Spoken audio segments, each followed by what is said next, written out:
Oke, kalau begitu langsung coba saya mulai saja.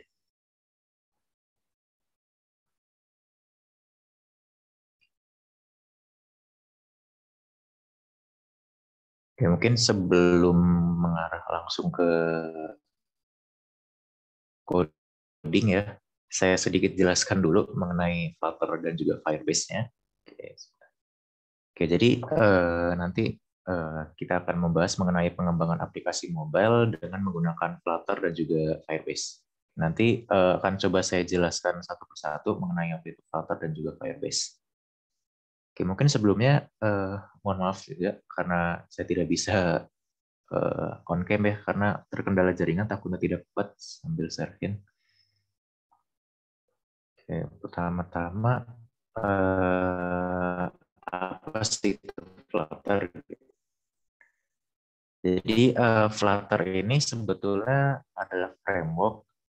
Jadi yang digunakan untuk membuat suatu aplikasi multi-platform basis coding aja atau code base-nya itu nantinya kita bisa gunakan untuk berbagai platform. Bisa untuk Android, iOS, website ataupun desktop. Jadi kalau misalkan kita buka website officialnya ya dari Flutter itu flutter.dev. Di sini langsung dikasih tahu nih kalau misalkan yang pertama itu build apps for any screen. Jadi salah satu fitur unggulan Flutter itu adalah untuk berbagai platform gitu, hanya dengan satu coding base saja. Nah, untuk bahasa pemrograman sendiri itu Flutter ini menggunakan bahasa Dart. Jadi Flutter itu adalah framework-nya atau framework UI-nya yang membantu kita untuk membuat UI dengan sangat mudah nantinya. Dan bahasa pemrograman yang digunakan itu adalah bahasa Dart. Nanti kita coba juga. Oke, selanjutnya mengenai Firebase itu sendiri. Jadi Firebase ini adalah layanan backend as a service dari Google yang menyediakan beragam tools dan layanan untuk membantu developer itu mengembangkan suatu aplikasi, website, mobile, dan backend as a service ini adalah kategori layanan cloud yang mengelola backend aplikasi. Jadi Firebase ini itu bisa dibilang adalah layanan backend yang sudah disediakan oleh Google gitu. Jadi kita bisa menggunakannya langsung tanpa kita harus buat backend-nya sendiri lagi gitu ya. Jadi kita tinggal daftar saja, nanti kita bisa langsung menggunakan Firebase itu. Nah, Firebase ini juga itu layanannya banyak sekali ya macamnya, jadi tidak cuma satu aja. Contohnya misal ada Firestore itu database-nya, storage, kemudian ada Google Analytics juga, kemudian ada hosting juga. Jadi layanannya itu tidak cuma satu saja, tapi yang akan kita gunakan nantinya itu adalah Firestore. Atau bisa kita bilang layanan database-nya yang disediakan oleh Firebase ini. Dan Firebase ini itu sistemnya juga sedikit berbeda dengan MySQL atau database yang lainnya. Jadi dia ini non-SQL ya, tidak seperti yang lainnya atau MySQL gitu kan yang kita tahu itu adalah berhubungan gitu antar tabel. Jadi Firebase ini nanti akan sedikit berbeda, nanti akan saya jelaskan juga selama praktik. Oke, pertama-tama saya coba bantuin arahkan dulu mengenai instalasinya. Jadi untuk website yang digunakan atau dokumentasi yang digunakan itu flutter.dev ya. Jadi bisa dicek itu adalah website official untuk Flutter. Nah, untuk instalasinya sendiri, jadi untuk halaman pertamanya nanti akan muncul seperti yang pada gambar di kiri ini. Nah, nanti di atas itu ada menu. Di situ contohnya kan docs-nya ya. Jadi kita hover ke docs-nya, kemudian kita langsung saja ke halaman install Flutter ya.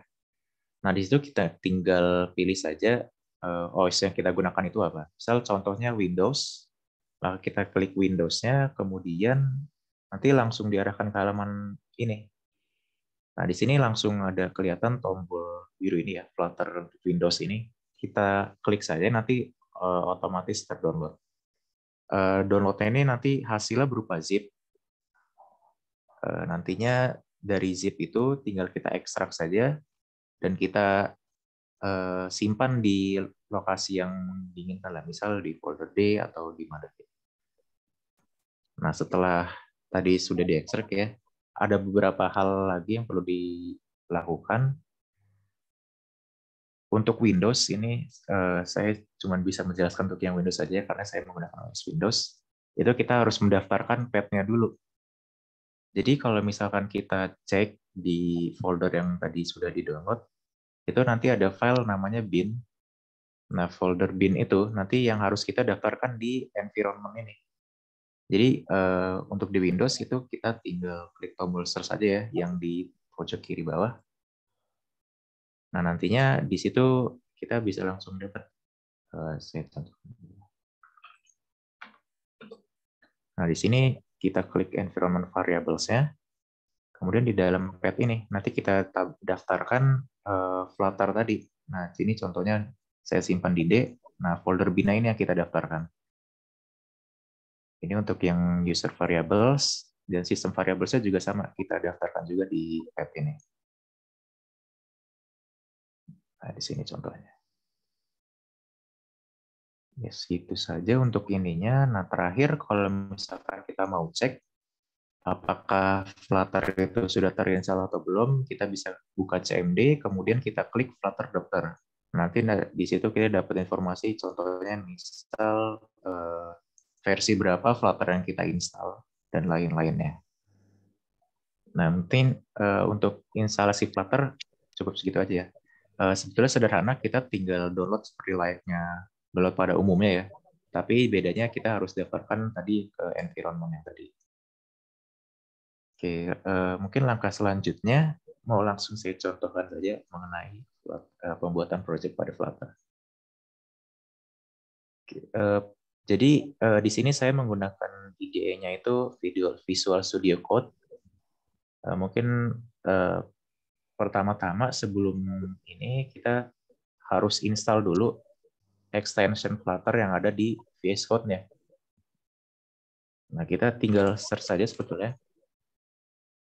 Flutter ini udah official dari ininya ya. Jadi di sini kita perlu install, kemudian mungkin untuk beberapa hal nanti kita diminta untuk reload VS Code-nya. Nah, itu nanti kita tinggal close saja VS Code-nya, kemudian kita buka lagi. Itu harusnya sudah bisa jalan normal. Oke, selanjutnya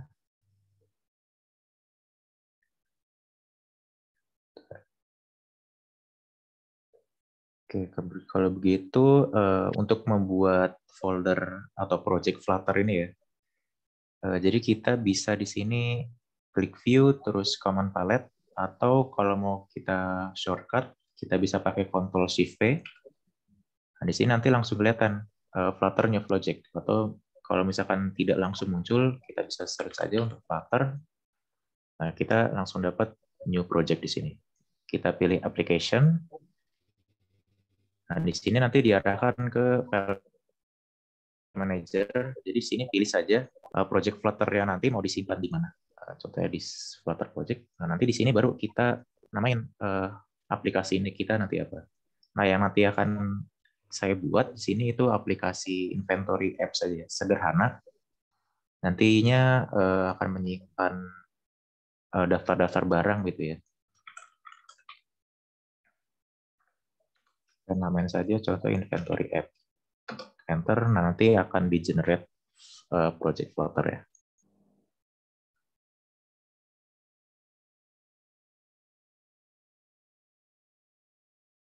Oke, sambil nunggu mungkin ini saya coba ke Figma dulu ya, supaya ada gambaran nanti aplikasi yang akan dibuat itu seperti apa sih.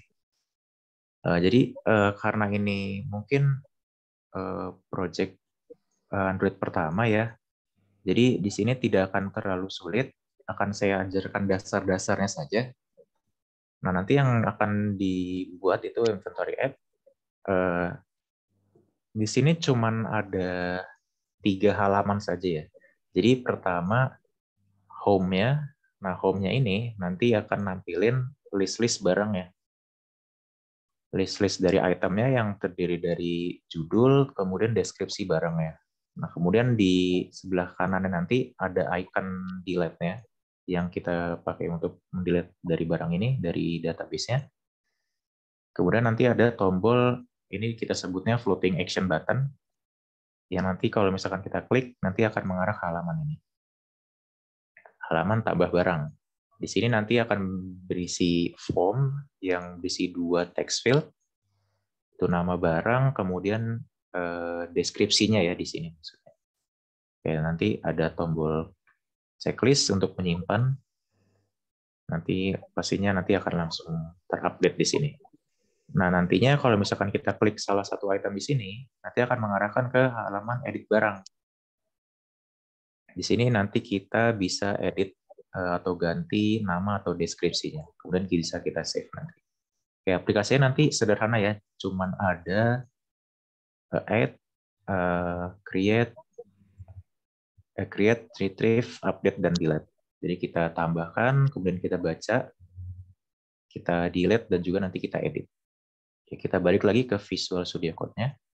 Ini mau nanya, Mas Aryo, kalau Figma tadi itu tidak wajib diinstal ya? Oh enggak Pak, ini cuman untuk membantu ini aja, supaya ada gambaran saja. Membantu tampilannya ya, yang ada Iya, di ininya di handphone ya. iya betul. Ini Figma ini kan software atau platform untuk ini aja, ngedesain aplikasi, ngedesain tampilan aplikasi. Ini sini saya buat supaya ada gambaran aja nanti aplikasi yang kita buat itu akan seperti apa. Figma ini dia online ya, bukan diinstal ya di komputer. Iya online Pak. Sebenarnya install juga bisa, cuman saya biasanya masih pakai online saja gitu Pak. Itu udah cukup sebetulnya. Oh iya ya. Oke oke. Yang lainnya juga kalau mau bertanya langsung silakan ya, langsung interupsi aja ya. Jangan menunggu selesai ya. Ya mangga silakan diteruskan. Oke. Kita coba ke VS Code kembali. Nah ini nanti kita udah dapat generate dari Flutter-nya ya langsung. Kita dibuatkan beberapa codingan, beberapa baris code. Oke, saya jelaskan sedikit tentang strukturnya dulu. Jadi nantinya kita akan fokus ke struktur lib-nya. Jadi kita mau tambah file atau folder itu nantinya kita delete. Folder lib ini nanti yang akan jadi folder utama yang akan kita kelola nantinya. Oke, mungkin sebentar saya jalankan dulu ya untuk ngecek bagaimana nantinya tampilan dari aplikasi yang dibuat ini, auto generate ini. Oke, untuk menjalankannya, pertama kita harus siapkan dulu emulatornya ya. Jadi kalau misalkan di Visual Studio Code, kita bisa Command Palette lagi atau Ctrl Shift V. Nah, nanti ada pilihan Launch Emulator. Nah, di sini ini karena saya sudah install gitu ya dari beberapa emulator. Nah, install emulator ini saya lakukan di Android Studio. Jadi mungkin kalau misalkan teman-teman belum ada, bisa ke Android Studio-nya, kemudian klik ini. Nah, nanti kita masuk ke menu Virtual Device Manager. Nah, di sini nanti kita bisa create device saja. Nanti ya tinggal pilih aja nih emulator mana yang mau kita gunakan. Tapi saya sarankan kalau misalkan mau buat, pastikan di sini nanti yang ada dukungan Play Store ya, supaya nanti tidak ada kendala untuk beberapa hal. Nanti kalau misalnya ini tinggal next, kita next saja, nanti akan diarahkan layaknya download seperti biasa gitu. Jadi tidak terlalu sulit juga. Oke, ini saya sudah launch ininya ya. Oke, sebentar. Untuk jalankan aplikasi nanti ada tombol play ini, start debugging. Tinggal kita klik aja.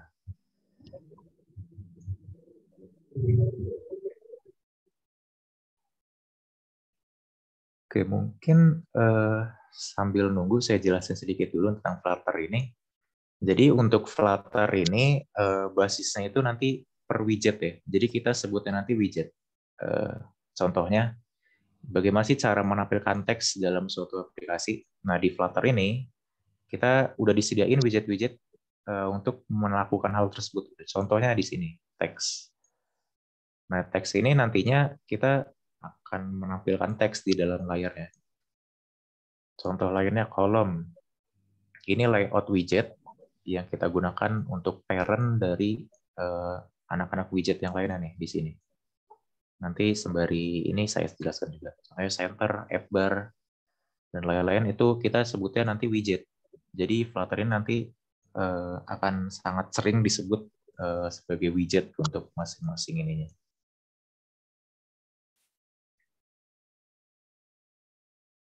Ini mungkin supaya nggak bingung, saya hapus saya ininya.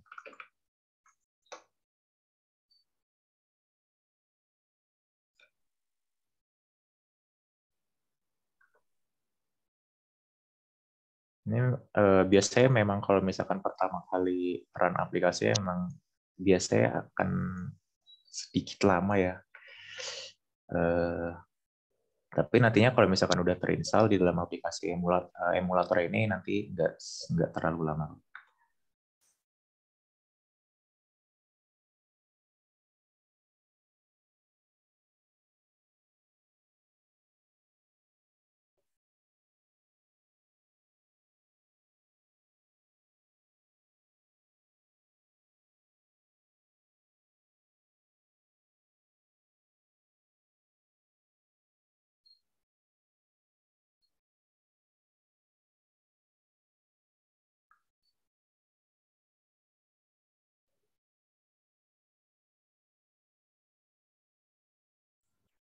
Sambil nunggu saya mau nanya, Mas Iya Aryo. Pak.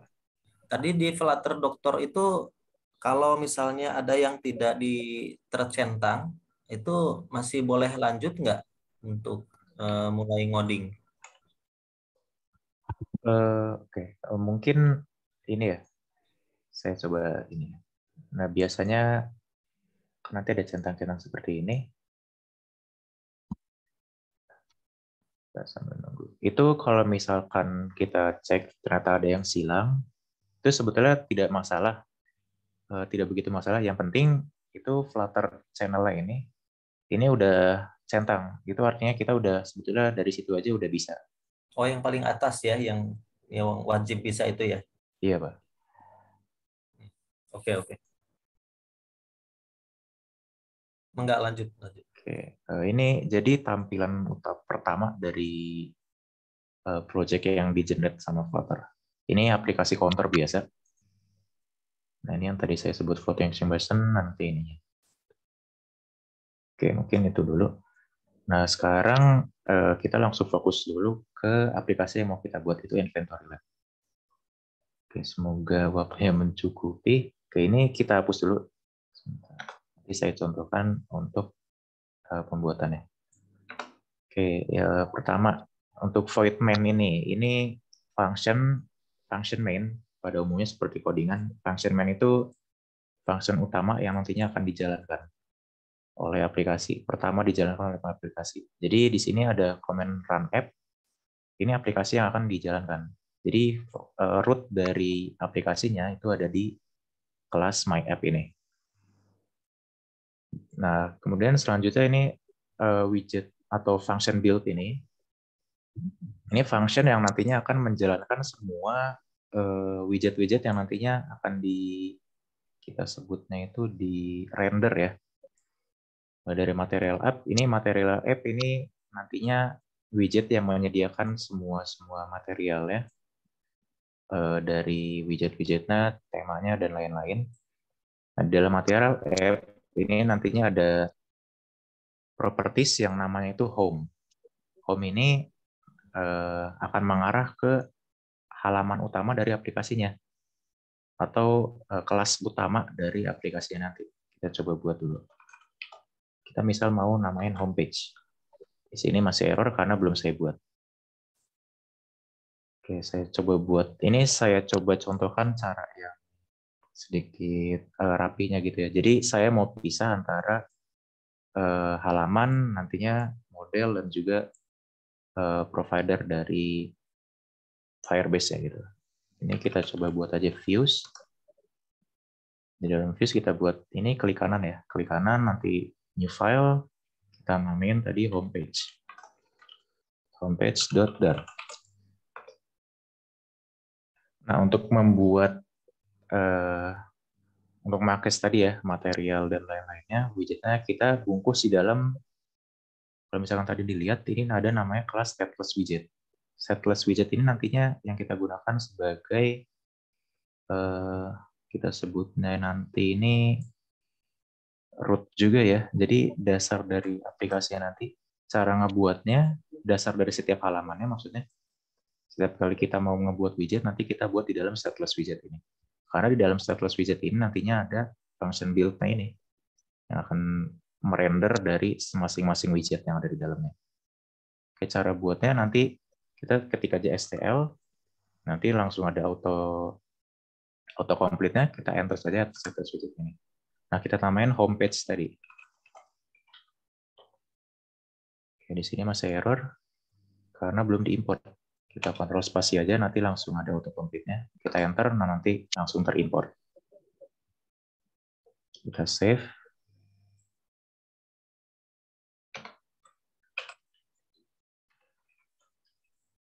Ini kita import materi. Tadi bagaimana menambahkan otomatis itu di homepage? Homepage-nya tadi importnya saya hapus ya. Berarti kita tinggal arahkan kursor ke homepage-nya tadi, kontrol spasi, nanti langsung ada autocomplete ya. Nah, nanti di sini kan ada keterangannya nih, auto import. Nah, kita enter saja. Nanti langsung diimportkan oleh Flutter-nya. Oh, control space ya?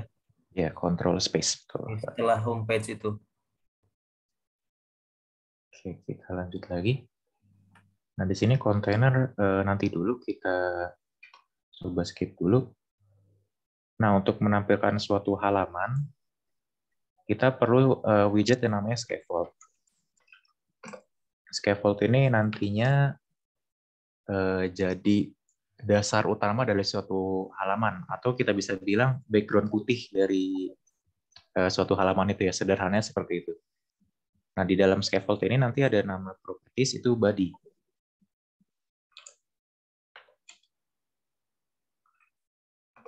Nah, di dalam body ini baru kita nantinya buat widget-widget yang nanti akan ada di dalam aplikasinya. Oke, kita balik lagi ke Figma sebentar. Saya mau buat contohnya ini ya, card dari barang ini. Nantinya ada title, deskripsi, dan juga icon ini. Nah, cara buatnya, jadi di Flutter ini itu banyak sekali widget-widget yang bisa kita gunain ya. Mungkin saya sendiri pun kalau disuruh menyebutkan semuanya belum tentu hafal juga. Jadi salah satu caranya itu ya membaca dokumentasi dan sering-sering baca atau nonton tutorial begitu. Nah, tapi salah satu cara gampang untuk membuat tampilan seperti tadi itu kita ada namanya list style. Nah, list style ini kita pilih yang ini. Dalam list style ini kita coba hover di sini. Nah, banyak sekali nih properti-properti yang kita bisa gunakan. Dari leading, title, subtitle. Nah, di sini kita bisa cek juga, title itu kita meminta suatu widget. Jadi nanti title ini dalamnya adalah widget lagi. Saya contohkan title, kemudian untuk menampilkan title ini kan kita akan menampilkan teks. Untuk menampilkan teks, itu kita perlu namanya widget teks.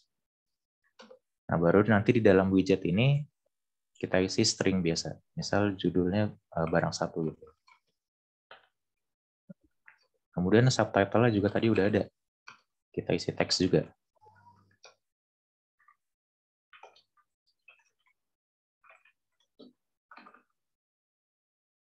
Nah, ini nantinya udah bisa langsung nampilin kayak yang tadi nih.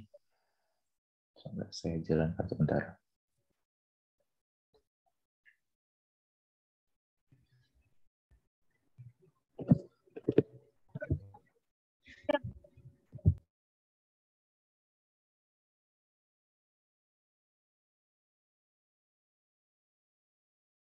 Nanti kalau misalkan ada yang mau ditanyakan, bisa langsung coba ditanyakan saja ya. Sebentar.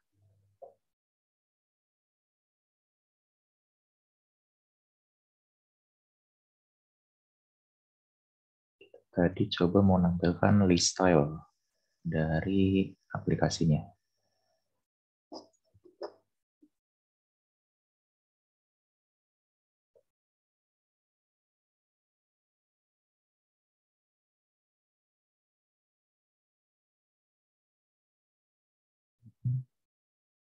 Nah, ini sudah tampil. Nah, jadi ini barang satu, deskripsi barang satu. Ini dari list style ini nih. Barang satu ya. Oke, nanti saya bilang kan tadi scaffold ini root-nya ya untuk menampilkan satu halaman. Sebenarnya apa sih yang terjadi kalau misalkan kita nggak pakai scaffold ini? Misal saya coba langsung begini aja, tanpa scaffold. Nah, error nih. Itu dia tadi mengapa kita perlu scaffold tadi. Atau coba kita restart.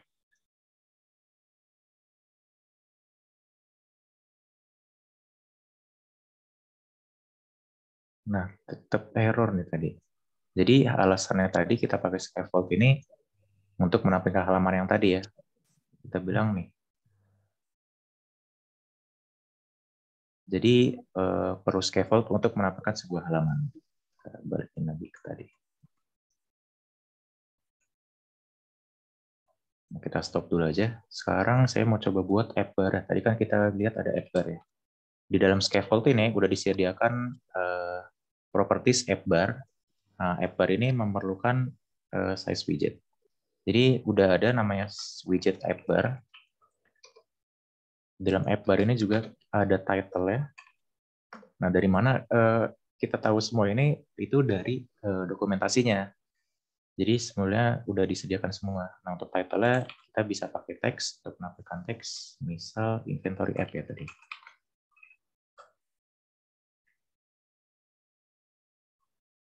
Nanti sambil ini juga.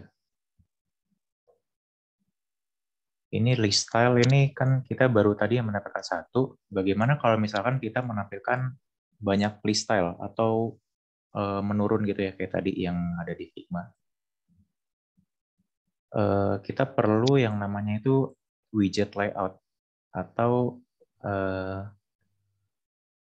widget-widget yang nantinya jadi parent dari children ya. Jadi yang untuk menyimpan banyaknya children tadi kita gunakan namanya atau kita sebutnya itu layout widget.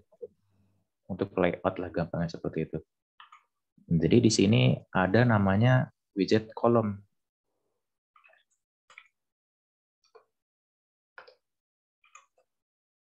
Nah, di dalam kolom ini nantinya ada parameter children. Nah, bisa lihat di sini kalau misalkan kita di codingan itu kan ini ya, tanda kurung siko ini tadi artinya suatu list. Nah, jadi di dalam kolom ini nantinya kita akan menambahkan beberapa list dari widget. Nah, di sini ada keterangannya list dari widget. Nah, ini tadi app bar-nya udah berhasil, kemudian ini juga list style, tapi cuma satu nih. Jadi kita kalau misalkan mau tambah banyak lagi, bisa kita copy-copy aja nih. Nah, udah tampil dari masing-masing list style ya. Tapi di sini karena masih contoh aja ya di sini. Jadi di sini masih hard code. Masing-masing list style kita tulis satu-satu, terus masing-masing judulnya kita juga tulis satu-satu. Nah, nantinya kita buat bagaimana nilai dari list style ini dinamis. Oke, untuk homepage-nya dari yang tadi kita mau buat, ini tinggal kurang ini aja nih, floating action button. Nah, cara buatnya dari scaffold-nya juga, ini udah disediain juga floating action button. Nah, jadi kita tinggal panggil aja floating action button, widget juga. On press ini kita kosongkan saja. Cara menuliskannya ini nantinya sebagai function juga ya, seperti menuliskan function. On press-nya kita kosongkan dulu. Nah, child-nya ini, sebentar saya coba contohkan yang tanpa child. Nanti seperti apa sih?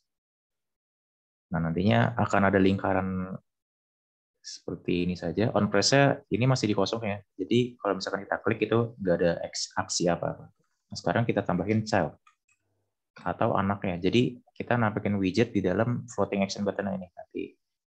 Oke, dari child-nya kita mau nampilin suatu icon ya tadi.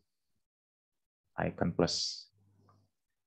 Nah, caranya di Flutter juga udah disediain juga nih action widget icon-nya.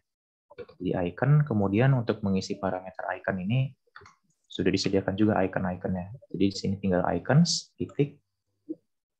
Nanti sudah ada yang macam-macam ya. Ini banyak banget. Kita pakainya yang add saja. Nah, nanti langsung muncul icon plusnya tadi. Oke, sekarang view-nya sebenarnya ini kalau kita lihat tadi ke Figma lagi, halaman tambah barang dan juga edit barang ini sebetulnya sama ya. Ada text field, ada icon juga di sini. Jadi nanti saya buat satu tampilan saja, itu kita sebutnya nanti inventory page saja. Inventory page, nanti kita buat kondisi. Bagaimana kalau misalkan dia tambah dan juga edit, kapan dia itu tambah, kapan dia itu edit. Oke, kita buat halaman baru, new file, inventory page.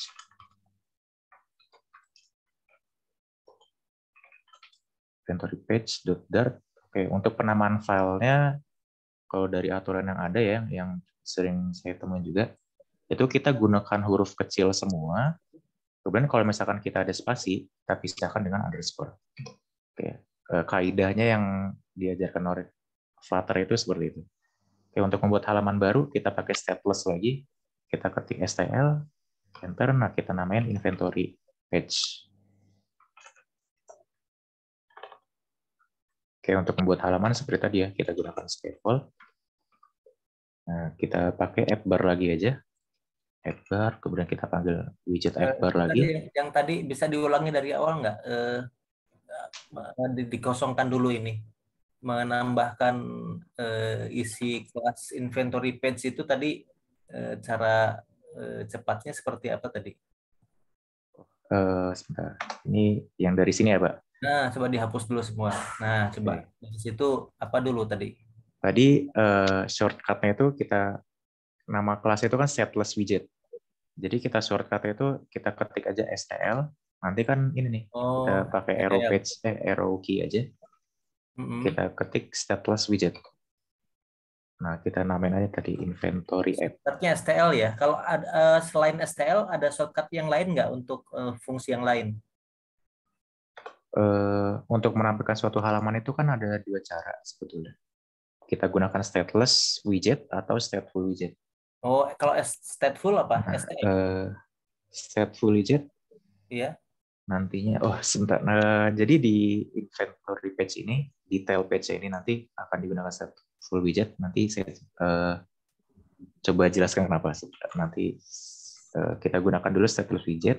Oh, dari STL dulu ya, ya. Kita gunakan scaffold lagi ya untuk karena kita mau menampilkan halaman baru. Kita mulai dari app bar aja. Jadi di dalam app bar itu ada title. Nah, kita isi teks. Teksnya misal inventory page saja ya. Nanti bisa disesuaikan kalau misalkan mau diganti. Oke, sudah app bar-nya, kemudian baru kita masuk ke body.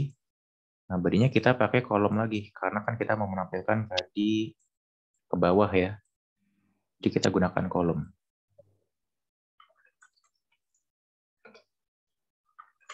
Kita gunakan children-nya. Nah, nanti masing-masing dari sini kita gunakan text field tadi ya. Di sini kan ada text field, nah nanti yang ini kita gunakan. Jadi di dalam Flutter juga udah ada text field ya. Kita di sini pakai text form field namanya. Oke, text form field ini gunanya tuh sebagai text filter ya untuk menginputkan suatu teks, untuk menerima masukan teks dari user ya. Jadi nanti usernya kita bisa masukin string ya dari keyboardnya mereka masing-masing menggunakan text form field ini. Oke, dari text form field ini ada beberapa parameter yang nantinya kita gunakan. Pertama, kita butuh nanti namanya controller. Controller ini kita dilihat di sini itu text editing controller. Nah, text editing controller ini nantinya yang akan mengontrol dari text field ini ya, menerima masukan dari usernya, nanti kita olah juga dari controller ini. Nah, jadi kita perlu buat suatu variabel. Kita namakan saja var name controller.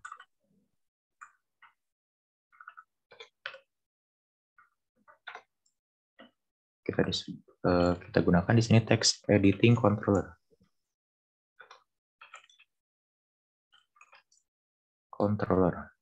Nah, di sini. Ini error karena konstannya. Nah, tapi di sini catatan kalau misalkan kita mau menggunakan text editing controller ini, kita nantinya harus nge-delete dari controller ini. Jadi text editing controller ini nantinya akan memakan memori dari aplikasi ya. Jadi tiap kali user input nanti akan disimpan, input lagi disimpan. Nah, maka itu nantinya kalau misalkan kita nggak hapus, nantinya akan memory leak gitu ya, akan ada memori yang kebuang sia-sia yang digunakan. Nah, caranya itu kita jadi stateless, balik lagi ke tadi perbedaan antara stateless dan juga stateful. Stateless ini mungkin kalau teman-teman pernah dengar namanya life cycle dari suatu app atau life cycle dari suatu halaman gitu ya. Jadi kan ada ketika dibuat on init, ketika di close, dan ketika dispose gitu. Nah, di dalam stateless ini kita nggak disediakan function-function tersebut, jadi harus menggunakan yang namanya stateful widget. Cara nge-convertnya atau mengganti dari stateless ke stateful, kita arahkan saja kursor ke stateless widgetnya ini, kemudian kontrol titik. Nanti ada pilihan-pilihannya, nanti convert ke stateful widget ini. Nah, nanti langsung otomatis berubah ke stateful widget. Jadi kontrol titik, nanti langsung ada pilihan convert ke stateful. Nah, kenapa kita harus beliin stateful di sini? Untuk mendapatkan function ini. Nah, di sini ada namanya init state. Jadi init state ini hubungannya ke life cycle ya, dari suatu life cycle dari suatu halaman atau page di sini. On init ini, init state itu dijalankan ketika kelas ini nih dibuat pertama kali. Jadi kalau misalkan kita kan rencananya mau kita klik ini nanti pindah ke halaman inventory page. Nah, ketika kelas ini dibuat, nanti function ini yang akan pertama kali dijalankan. Nah, ada juga dispose. Dispose ini kita gunakan nantinya untuk menghapus memori-memori yang ada di controller ini. Nah, jadi best practice-nya untuk menggunakan controller seperti ini ya, kita gunakan namanya late. Nanti saya jelaskan kenapa late. Ini nama variabelnya, kita spesifikkan variabel ini tuh tipe datanya apa. Text editing controller. Tadi kan ada 2 text field ya. Kita copy aja. Nah, di sini kita ganti deskripsi. Nah, jadi ketika kelas ini dijalankan, kita buat nama controller ini menjadi text editing controller. Kita isi variabel ini, name controller ini dengan text editing controller. Sama dengan deskripsinya. Nah, seperti ini. Nah, terakhir di dispose ini dijalankan ketika aplikasinya ditutup. Biasanya dispose ini dijalankan untuk menghapus memori-memori. Nah, jadi di sini name controller titik dispose. Nah, ini udah ada nih karena dia text editing controller. Biasanya untuk semua controller itu ada function dispose-nya sendiri. Dia tinggal kita panggil-panggil aja. Nah, di sini maksudnya supaya nggak memory leak gitu ya. Karena kan setiap kali kita input sesuatu gitu ya dari keyboard, nantinya akan disimpan gitu. Nah, nanti fungsinya dispose ini untuk menghapus data-data tadi. Jadi nggak buang memori sia-sia.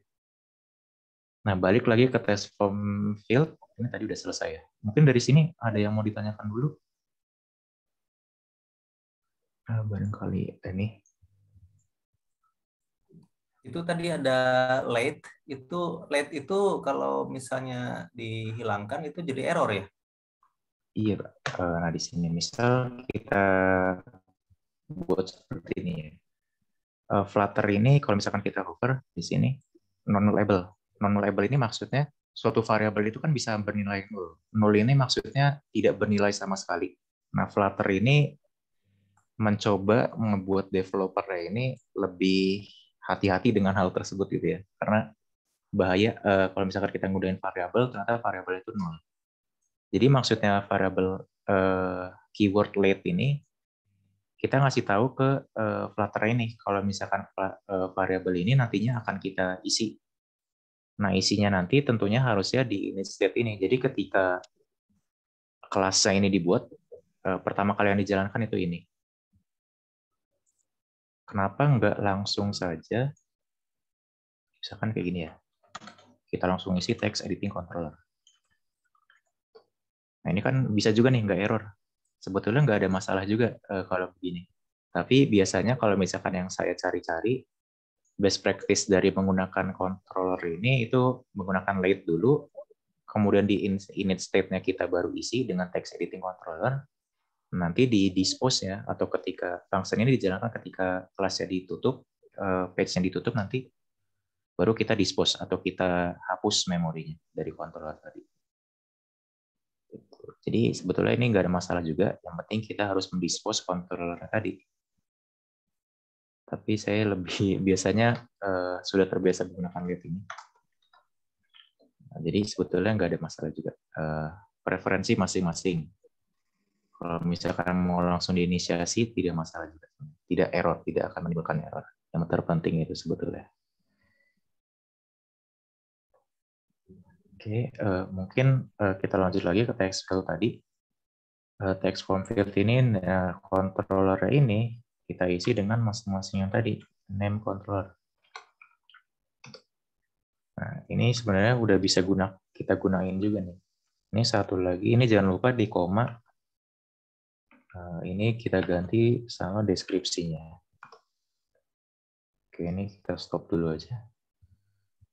Kita save inventory page-nya. Nah, sekarang kita mau buat navigasi. Jadi di list style ini udah ada juga namanya on tab.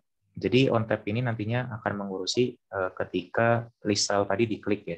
Kita gunakan yang ini aja.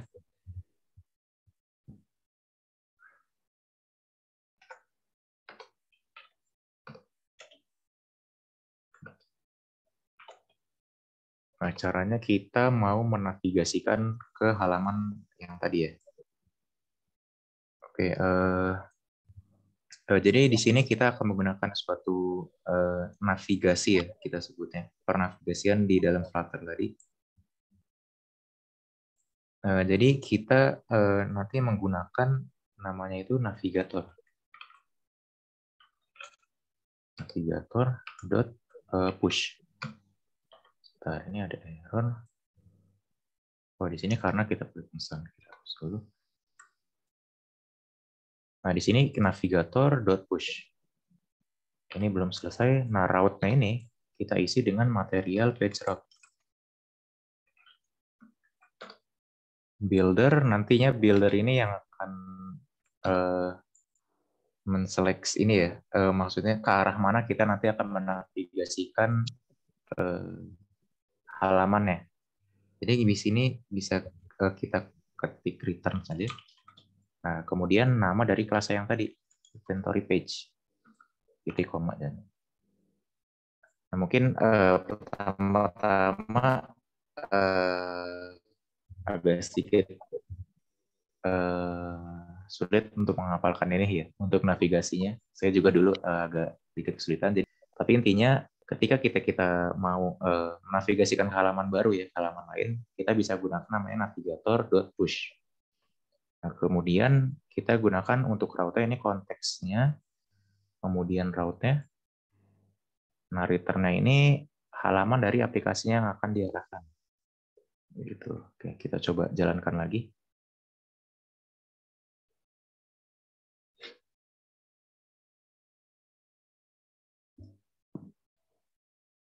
Jadi untuk masalah sintaks-sintaks seperti ini ya, biasanya mungkin namanya developer itu biasanya bukan masalah menghafal, tapi masalah memahami aja. Jadi kita yang penting tahu kita mau melakukan apa gitu ya. Contohnya kayak misalkan mau navigasi, kita navigator push, atau kita search saja bagaimana cara navigasi di Flutter gitu. Komunitas Flutter juga udah lumayan besar sekarang, sudah cukup besar, udah banyak yang menggunakan Flutter juga. Jadi untuk masalah error dan lain-lain itu udah banyak banget yang bahas di, contohnya di Stack Overflow dan lain-lain gitu. Nah sekarang kita klik, nah, kalau misalkan kita klik sini udah ada ininya nih, Ripple ya. Kalau ini kan yang tadi yang bawah-bawahnya itu kan belum di bawah ya. Jadi kita klik, ini saya klik ini nggak ada respon apa-apa nih, kecuali tadi kita tambahkan on tap, ini udah langsung muncul Ripple ya. Jadi kalau misalkan kita klik, nah masuk ke halaman baru inventory page-nya ini. Ini text field ini sebetulnya yang garis ini. Kita udah bisa isi. Nah, teksnya udah bisa kita isi di sini. Oke, mungkin secara tampilan ini masih kasar. Kita tambahkan beberapa dekorasi untuk inventory page-nya ini. Oke, kita lihat di sini kiri dan kanannya itu terlalu mepet dengan sisi HP-nya ya. Kita gunakan widget namanya padding, itu sudah disediakan juga. Untuk merep kolom ini dengan padding, kita klik keyboard, Ctrl titik, nanti ada pilihannya di sini, kita bisa lihat di sini ada wrap with padding. Nah, kita enter saja. Nanti ini nih, udah ada. Ini all, kita coba lihat dulu. Edge inset.all. Nah, nanti ada paddingnya. Padding itu jarak ke dalam gitu ya. Kita perbesar coba biar kelihatan. 20. Nah, itu langsung kelihatan ya. Jadi dia ada jaraknya. Oke, sementara untuk itu dulu. Sekarang kita balik lagi ke text form field-nya. Untuk text form field-nya di sini kita tambahkan sedikit dekorasi ya, supaya tidak terlihat membingungkan. Pertama di sini kita ada namanya decoration. Nah, decoration. Di sini decoration perlu input decoration. Nah, input decoration. Input decoration. Nah, di sini ada beberapa pilihan lagi. Parameter lain lagi. Contohnya bagaimana caranya menampilkan suatu hint. Di sini udah ada juga nih, hint text. Kita lihat di sini hint text butuhnya apa. Suara saya masih terdengar jelas ya, atau patah-patah dari tadi? Jelas. Oke, saya lanjutkan. Di sini hint text ini langsung menerima string ya, jadi nggak perlu widget text lagi. Bahkan di sini masukkan nama barangmu, hint text ya. Nah, nanti langsung ada nih hint text ya. Kita misalkan klik, terus isi misal sepatu. Nah, hint text itu kan hanya muncul ketika text field-nya kosong ya. Kita ke kosong, muncul lagi. Oke, aman. Selanjutnya kita mau kasih label juga supaya terlihat ini sebenarnya untuk mengisi apa sih. Masih di dalam input decoration, kita isi koma. Di sini ada namanya label lagi. Label ini kita butuh, kita hover di sini, kalau misalkan tidak tahu, kita lihat widget di sini. Berarti kalau misalkan kita mau menampilkan suatu teks, labelnya ini berarti kita butuh teks widget. Nama barang.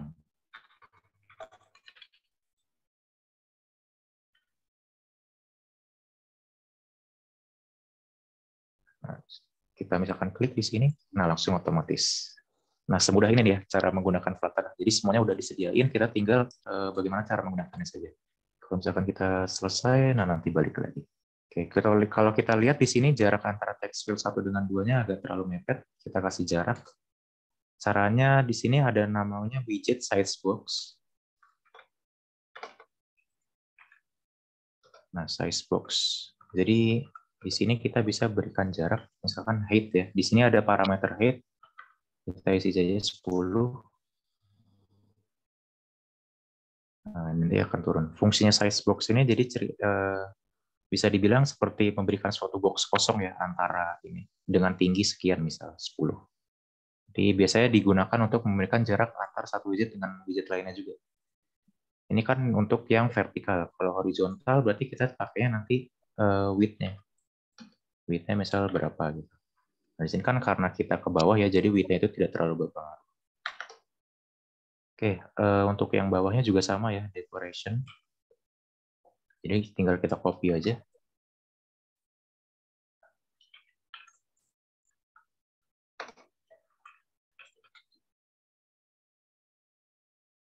Oke, semuanya sudah, text field-nya. Nah, sekarang kalau kita lihat tadi di desainnya, di sini ada icon gitu ya, di app bar ya. Kita tambahkan sedikit. Kita tambahkan caranya itu kita masuk ke app bar ya. Nah, di app bar ini kalau misalnya kita cover ini kan ada ya banyak parameter-parameternya. Nah, parameter yang kita gunakan di sini namanya action.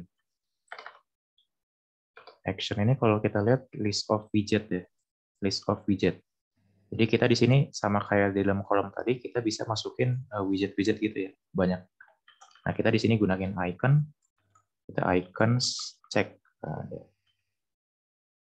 Nah, nanti ada muncul icon checklist di sini. Nah, kita mau di sini icon ini nih clickable. Di sini kan kalau misalkan ini saya coba klik, nggak ada aksi apa-apa ya, feedback apa-apa. Karena kita menggunakan icon saja. Nah, di Flutter juga udah disediain juga namanya icon button. Nah, di sini ada dua parameter wajib, itu on trace sama icon-nya. Icon itu kita pakai yang tadi aja. Icon on trace ini kita kosongkan dulu aja. Kita gunakan ini. Oke, kalau kita save, kita klik, nah nantinya ada feedback ripple gitu ya. Oke, nantinya itu yang kita gunakan. Oke, sejauh ini satu lagi mungkin untuk yang ini ya, tambah ininya. Sebetulnya untuk saat ini sama. Jadi kita copy saja navigatornya, kemudian untuk yang ininya floating action button-nya, on press-nya kita isi yang tadi. Kalau misalkan kita klik, nah mengarah ke inventory page-nya juga. Oke, mungkin untuk tampilan, ini kelihatannya udah semua ya, dari list barangnya,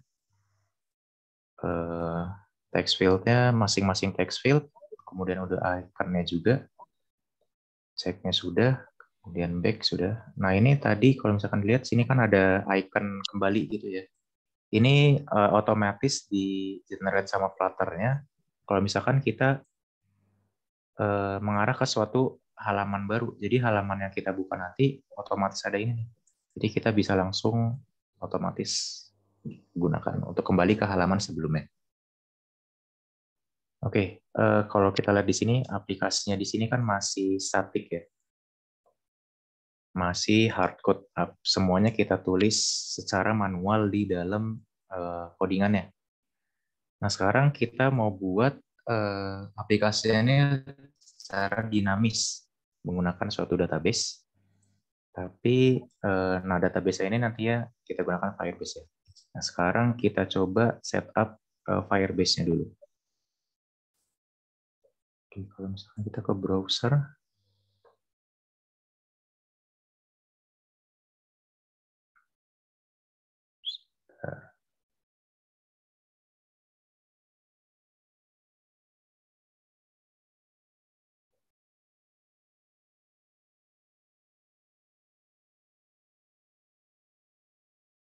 oke, nyetek. Cara pakai Firebase itu kita klik saja atau kita search saja firebase.google.com. Nah, di sini langsung diarahkan ya ke halaman Firebase-nya, ke halaman utamanya. Oke, pertama kita di sini mau menggunakan layanan dari Firebase ini ya. Caranya di sini kalau misalkan teman-teman mungkin baru buka Firebase Console atau Firebase ini, mungkin nanti akan diminta untuk daftar dulu ya. Jadi daftar saja seperti biasanya menggunakan akun Google, nanti baru ke halaman utamanya nanti akan tampilan seperti ini.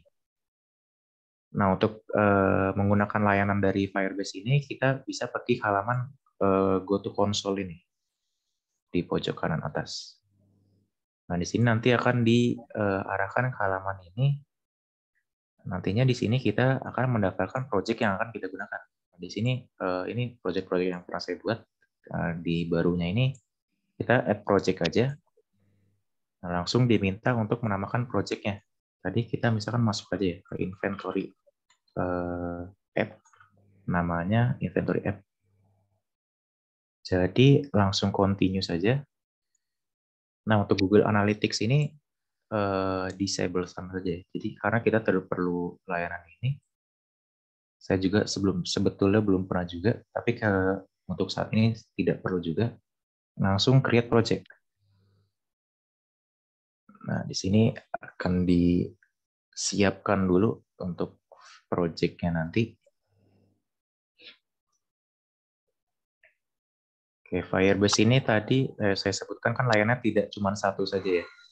Ada hosting dan lain-lainnya, Firestore. Nanti kita lihat di sini. Oke, ini halaman pertama dari project-nya kita. Di sini kalau misalkan ini namanya sesuai nama yang kita daftarkan tadi ya. Atau ini kita sebutnya bisa kita bilang dashboard ya, dari inventory app ini. Oke, sekarang di sini kita diminta untuk adding Firebase to your app.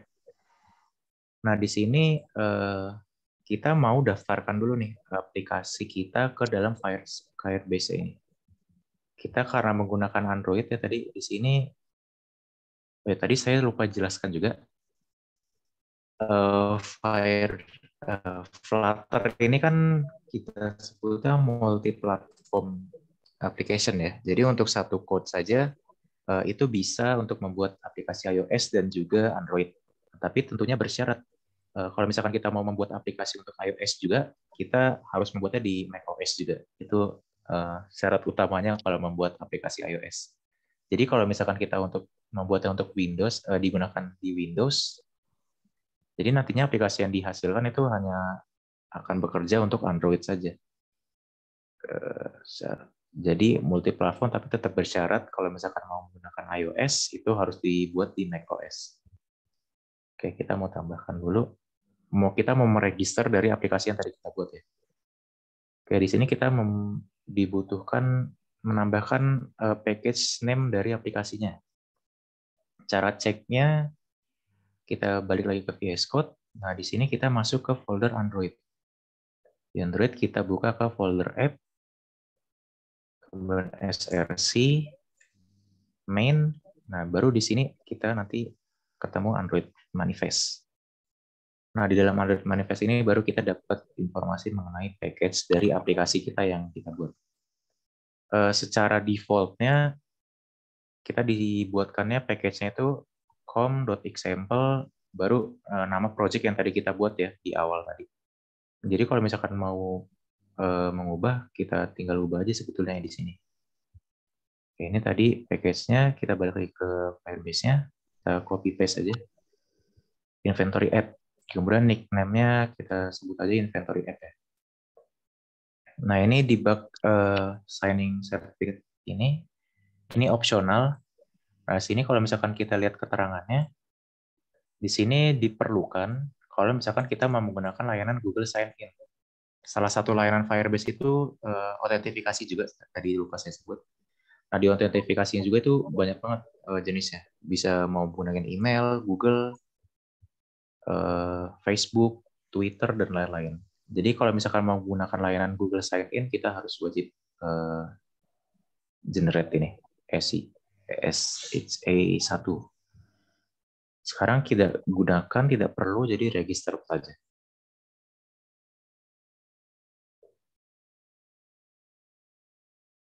Oke, selanjutnya kita diminta untuk mendownload ini ya, Google Service.json ya. Jadi ini nantinya akan kita masukkan ke dalam aplikasinya. Di sini saya coba masukkan ke desktop saja. Nah, jadinya nantinya bisa kita bilang Google Services.json ini nantinya digunakan untuk menghubungkan antara Firebase-nya nanti dengan aplikasinya. Sekarang kita lakukan dulu, diminta untuk menaruh file itu di modulnya, modul atau app level dari root directory-nya. Oke, saya contohkan juga. Di sini kita close dulu aja. Ini kita stop dulu aja ya aplikasinya. Oke, supaya nggak bingung, tadi dimintanya di ini ya, app level. Jadi app level itu ini nih, folder dari app. Nah, kita nanti copyin Google Services-nya di sini. Oke. Kita drag and drop aja ke dalam app-nya ini. Nah, ini udah selesai. Jadi kita tinggal copy aja Google Services.json-nya ke folder app tadi. Oke, selanjutnya langkah selanjutnya itu kalau udah kita tinggal next, add Firebase SDK sekarang. Nah, di sini kita perlu menambahkan kelas path ini, kita copy aja. Kemudian kita lihat dia mintanya di root level, project level ya, di Gradle file, di project level ya. Jadi kita lihat di sini, project level itu kan berarti build grader-nya ini ya. Nah, kita kopikan tadi di dependensinya. Nah, di sini kita tambahkan tadi kelas path-nya tadi.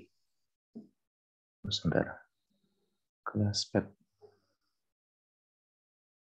Atau kelas path tadi, jadi ada build grader itu ada di project sama di ini ya. Oh, maksudnya di sini nih tadi. Tadi salah.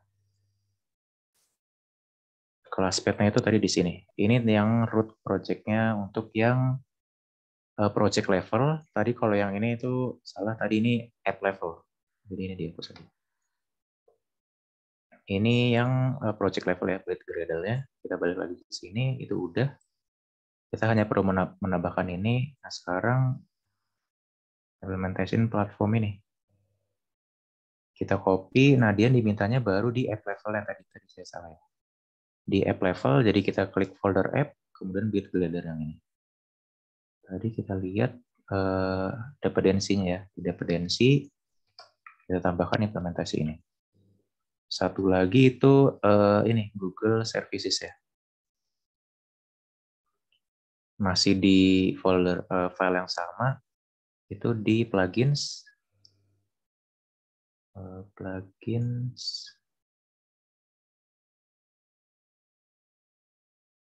Oh ini, langsung di sini kita apply.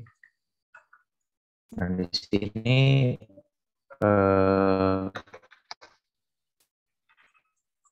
kita tadi kan dimintanya di sini ID ya.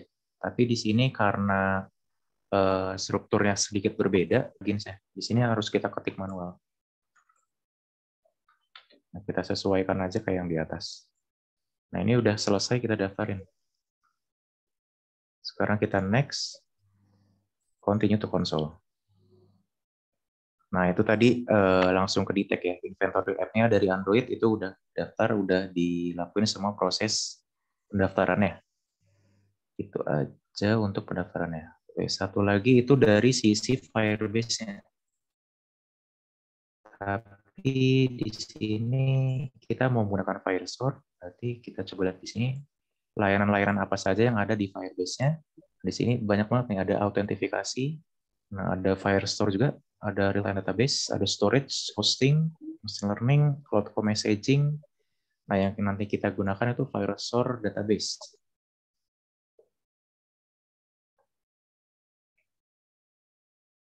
Nah, nanti ke halaman sini kita langsung aja create database ya. Sini kita gunakan test mode-nya aja ya. Untuk pelatihan. Nah, di sini diminta untuk memilih Cloud Firestore location-nya. Jadi kita bisa bilang lokasi dari server yang maunya kita gunakan. Kita gunakan Southeast Asia ya. Asia Southeast 2 itu kalau nggak salah yang di Jakarta. Jadi kita pilih yang terdekat saja. Enable. Kita coba.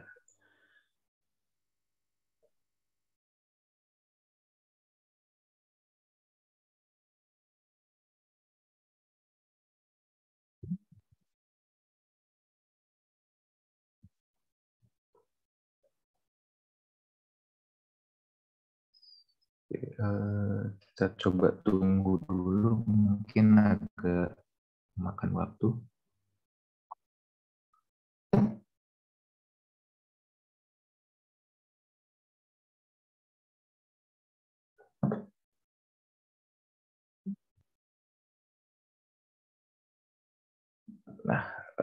nanti halamannya seperti ini. Ini nantinya sistemnya itu nanti berupa collection dan docs. Nanti sambil saya jelaskan juga. Oke, sekarang ini dari sisi Firebase-nya udah kita setup semua ya untuk Cloud File Store-nya. Nah, sekarang kita balik lagi ke VS Code-nya. Oke, di sini untuk menggunakan layanan Firestore ini kita butuh menggunakan suatu package ya. Untuk mengelola package di Flutter itu ada di file namanya pubstack.yaml. Nah, di dependency ini nantinya kita perlu mendaftarkan package dari Firestore tadi. Caranya kita bisa ini aja, search saja Flutter Firestore. Nah, di sini firebase.flutter.dev. Cara penginstalannya di sini kita ke overview coba. Nah, di sini kita perlu mendapat menginstalnya secara manual di sini saya kasih tahunya ya. Flutter Puppet Cloud Firestore. Kita balik lagi ke VS Code ke terminalnya. Kalau misalkan belum terbuka nanti bisa klik di sini ya, terminal, new terminal. Oke, kita copy aja yang tadi, kita paste Flutter Puppet Cloud Firestore.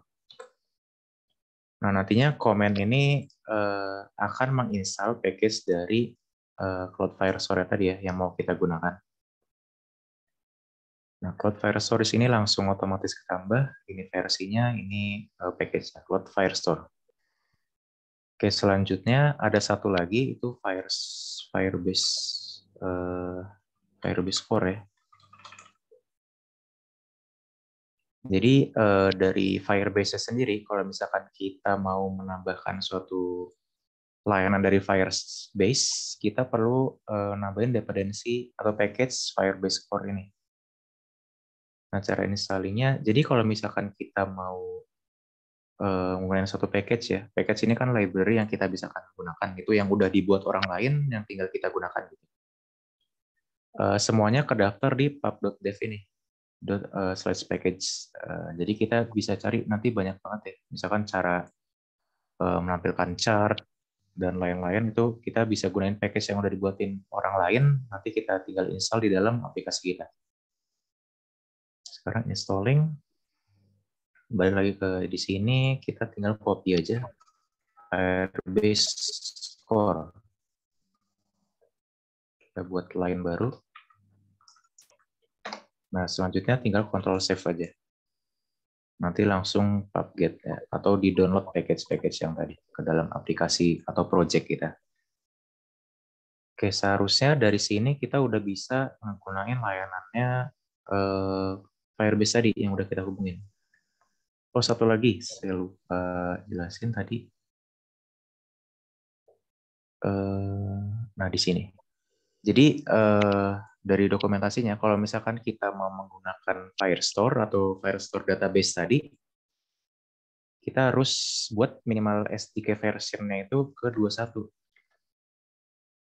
SDK version ini maksudnya aplikasi yang dapat menggunakan aplikasi ini.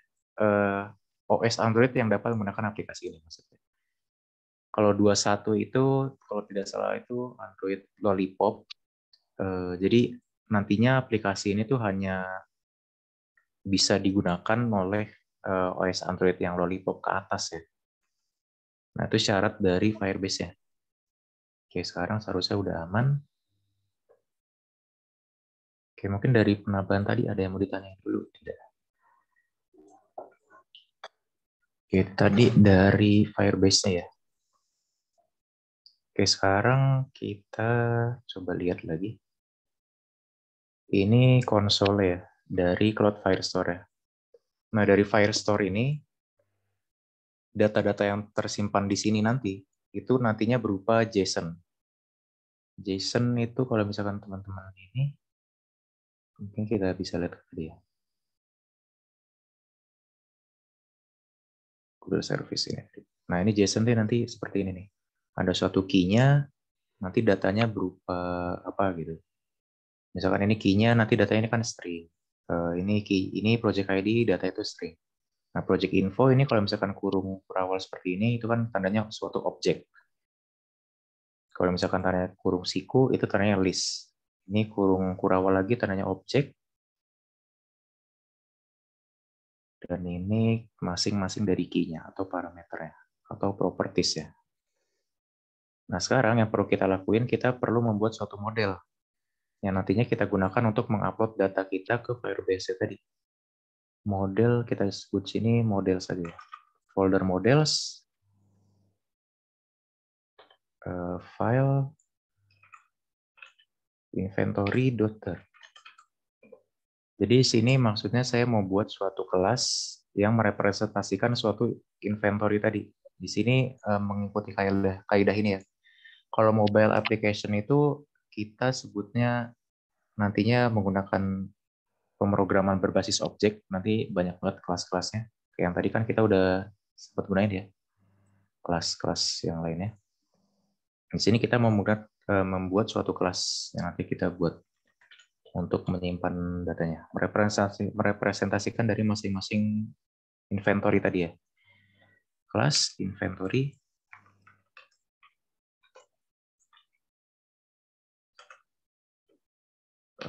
kurung kurawal.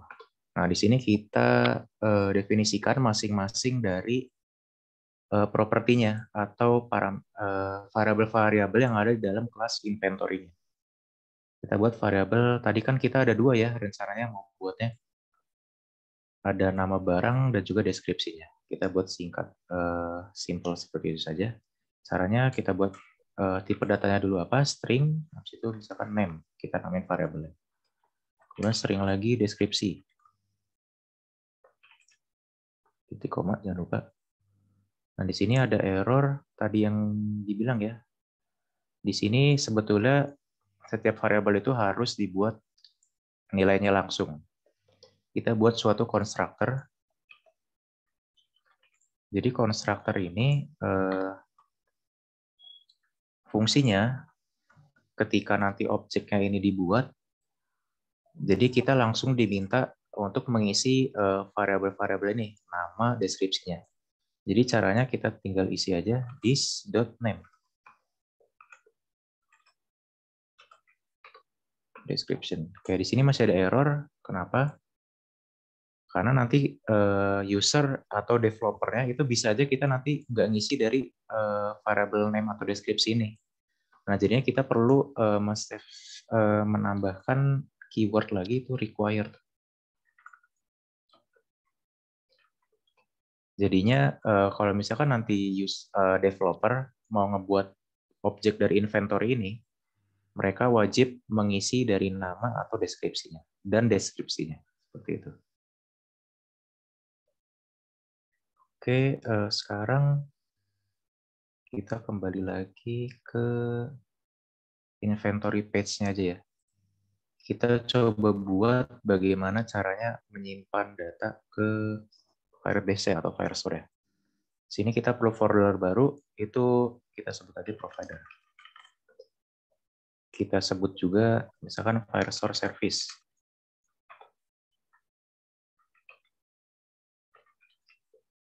Nah, jadi nanti di dalam file ini kita buat semua fungsi-fungsi untuk menambahkan, menghapus, mengedit,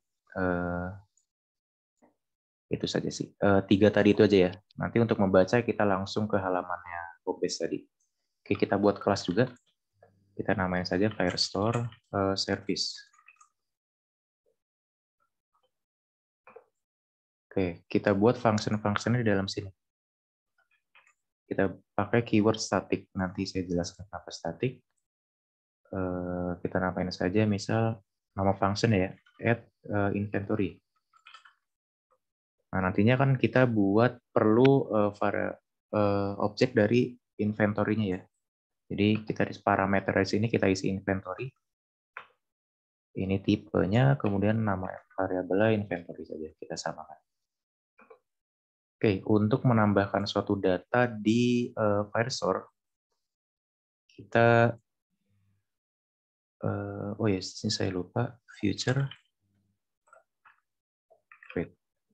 Future ini maksudnya function ini kan nantinya akan mengupload data ya. Mengupload data ini pasti nanti memerlukan waktu, jadi kita perlu menspesifikkan sebagai feature. Jadi maksudnya function ini nantinya tidak langsung selesai, tapi akan ada waktu mengolahnya karena kita perlu mengupload data nantinya, jadi kita sebut future. Di sini perlu asinkron. Nah, bisa dibutuhkan juga kenapa. Nah, caranya kita nanti menggunakan layanan Firebase Firestore ya. Firebase Firestore. Nah, di sini. Ini suatu kelas yang disediakan oleh ini tadi nih, package Cloud Firestore yang tadi kita install. Firebase Firestore, di sini nantinya kita buat mengakses atau misalkan kita mau ngupdate data, add data, kita butuh kelas ini.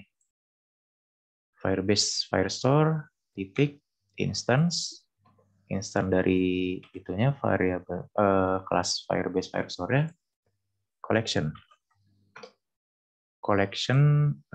kemudian mungkin ini saya coba ini dulu ya. Collection ini nanti kita bisa bilang sebagai tabel ya. Tabelnya mau kita namakan apa? Di sini kita mau namakan inventories saja. Inventories. Kemudian di sini titik lagi. Di sini langsung ada nih add. Nah, di sini yang kita gunakan untuk menambahkan data. Tapi permasalahannya di sini add ini kita perlu mengisi dengan map string dynamic. Maksudnya ini map ini itu kalau misalkan tadi itu kan JSON ya. Saya sebutnya Firestore itu menyimpan data berupa JSON. Kalau di Dart, JSON itu kita sebut dengan map. Nah, jadi untuk membuat itu, kita balik lagi ke kelasnya inventory. Jadi kan kita tidak bisa langsung mengisi inventory begitu aja ya. Kalau misalkan kita di sini, kita isi inventory, langsung error nih.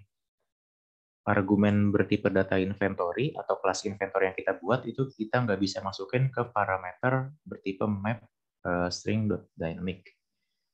Nah, jadi kita perlu merubah kelas ini atau objek ini ke dalam bentuk map atau JSON tadi ya.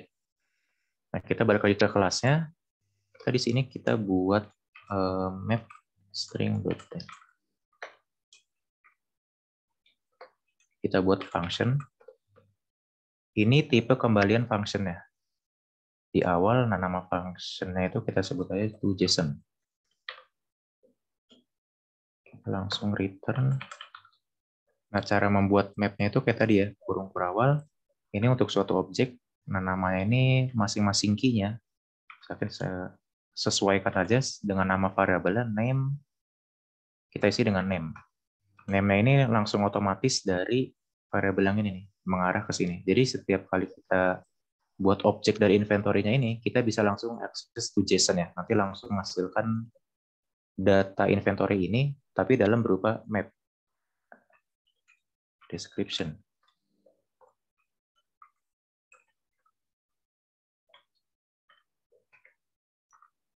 Oke, ini titik koma, jangan lupa. Nah, seperti ini aja. Ini to JSON. Jadi kita di sini bisa langsung gunakan inventory titik to JSON. Nah, di sini langsung nggak error, langsung aman. Oke, sekarang kita balik lagi ke ininya, inventory page-nya. Tadi kita sebut di sini icon ini ya. Kita langsung bisa panggilnya di sini.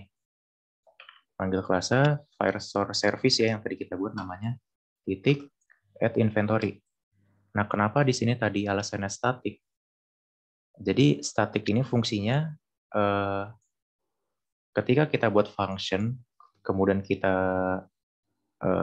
buat sebagai static gitu ya, kita bisa panggil functionnya ini tanpa harus membuat objeknya ini. Mungkin biasanya kan gini, kalau mau membuat objek itu Firestore Service, kemudian titik koma, kurung buka, kurung tutup. Ini objeknya. Tapi kita kan tidak mau menggunakan itu. Jadi kita langsung add inventory aja, langsung panggil fungsinya. Sekarang kita isi dengan inventory. Kita buat saja objeknya inventory yang tadi udah kita buat. Nah, tadi maksudnya konstruktor itu ini ya. Jadi ketika kita buat objeknya, konstruktor ini nih, ketika kita buat objeknya, nanti langsung disuruh isi name-nya. Nah, name ini kita dapat dari controller yang tadi yang udah kita buat, name controller dot text. Nah, ini fungsinya untuk ngambil teks ya. Sama untuk deskripsi juga dot text. Save. Nah, sekarang kita coba dulu aja.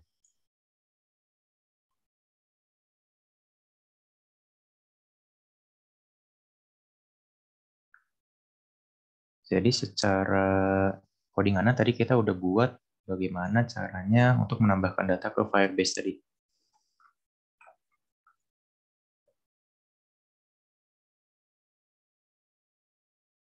Oke, kita tunggu sebentar.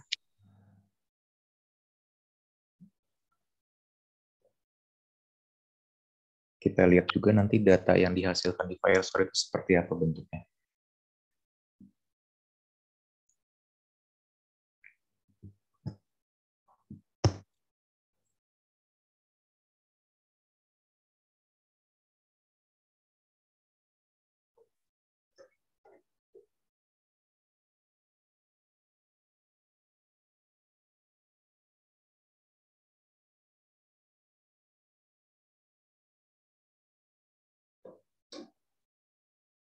Oke, kita tunggu sebentar dulu ya.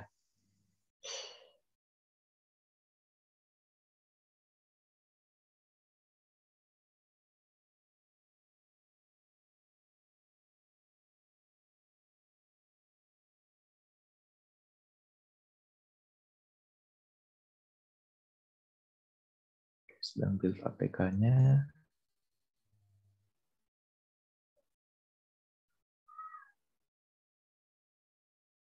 Oke, sekarang kita mau coba. Sekarang kita mau coba ke tambah data. Nah, kita tambah nama barangnya, misal sepatu.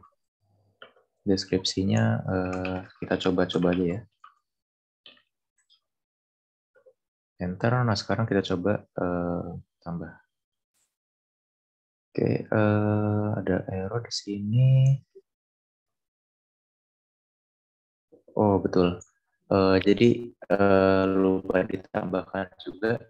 Nah, di sini fungsinya tadi Firebase Core tadi ya. Tadi belum saya tulis. Kita baru install package-nya aja, tapi belum diinisialisasi. Oke, cara inisialisasinya ada di main-nya. Nah, sebelum run app-nya ini, kita perlu inisialisasi dari Firebase Core tadi. Oke, kita perlu tulis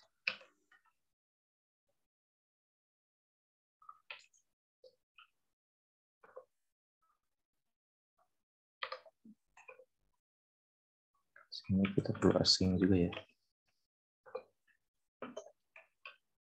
Nah, fungsinya await ini itu sebetulnya untuk menunggu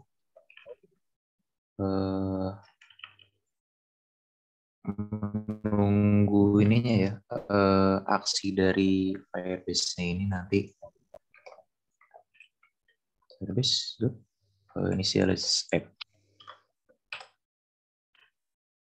Nah, jadi kita tunggu dulu. Jadi maksudnya await ini tunggu Firebase melakukan inisialisasi app-nya dulu ini. Function initialize app-nya dulu diselesaikan, baru nanti dijalankan my app-nya. Oke, coba kita jalankan lagi.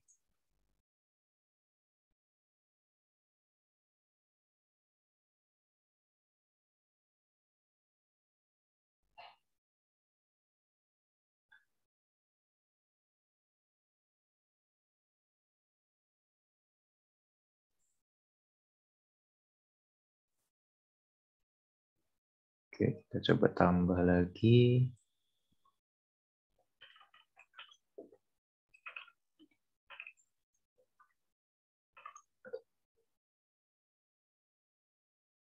Nah, ada proses tadi ya, kita lihat di debug console-nya.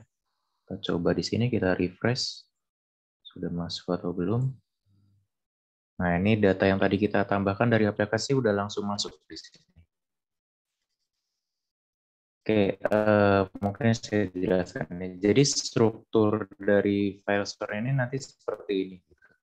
Jadi inventories ini bisa kita bilang Di sini kita tambahkan inventories. Nah, inventories ini itu bisa kita sebut sebagai tabel ya. Kemudian nanti di sini ada string unique ini ya. Ini kita sebut nanti dokumennya. Dokumen ini ID-nya ini string unique ini nih ID-nya. ID-nya ini nanti langsung di auto generate sama Firestore ya. Nah, baru nanti di dalam masing-masing docs-nya ada deskripsi nama yang tadi kita buat. Jadi ini masing-masing doku ini nanti kalau misalkan ditambah lagi ya, contohnya seperti 2. Nah, langsung kelihatan di sini. Jadi masing-masing doc ini itu merepresentasikan dari masing-masing datanya tadi atau masing-masing baris dari tabelnya tadi. Nah, ini untuk menambahkan data udah berhasil. Kita udah bisa menambahkan data di dalam Firestore-nya tadi. Jadi caranya kalau diulang lagi, kita perlu memanggil Firebase Firestore Instance yang disediakan oleh Cloud Firestore-nya, package yang tadi kita install, kemudian kita tambahkan collection untuk menspesifikan tabel mana yang akan kita masukkan datanya. Kemudian kalau misalkan tambahkan data, kita tinggal titik add, kemudian datanya itu apa? Harus berupa JSON ya tadi atau map dalam Dart. Nah, seperti itu cara mendapatkan data di dalam Firestore ya. Oke, sekarang kalau misalkan kita lihat ini data-data yang ada di sini, ini kan masih statik ya. Belum berdasarkan dari yang ada di Firestore tadi. Ini masih kita hardcode. Oke, cara mengambil data dari Firestore ya. Ini saya coba ini aja ya. Kita simpan dulu. Nah, di dalam body-nya kita perlu widget yang namanya Stream Builder.